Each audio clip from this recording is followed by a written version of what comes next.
Clearwater Farm, where everybody grows.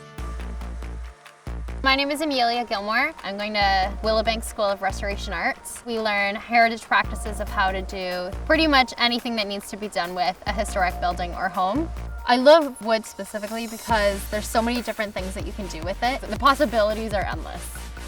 Amelyia and her friends are at Clearwater Farm to help rebuild a 100-year-old barn that recently burned down. I enjoy using old wood in the new building, kind of mixing the old and new. A lot of it's about keeping the history alive and the story alive. The wood hasn't left the property yet. It's been here for well over 100 years, so it really deserves to stay where it is.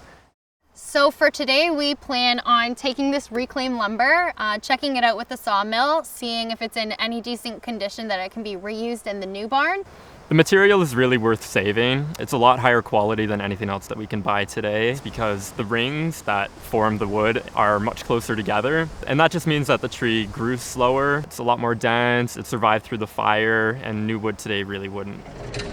So I'm hoping once we run this wood through the mill that we'll get some amazing pieces. You can get an amazing slab, or you're gonna get something that's just sawdust. So until you really open it up, you won't have any idea.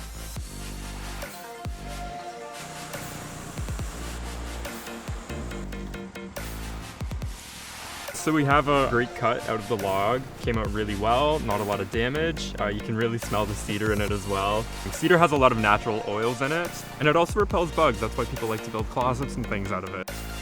Heritage is very important to me because we come from the past. Being able to use old beams and bringing them into a new design, I think, is a very important process to show how much we've learned over time.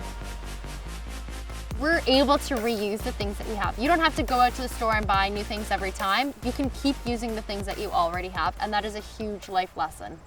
See how kids' ideas help rebuild the barn and watch it go up at clearwaterkids.ca.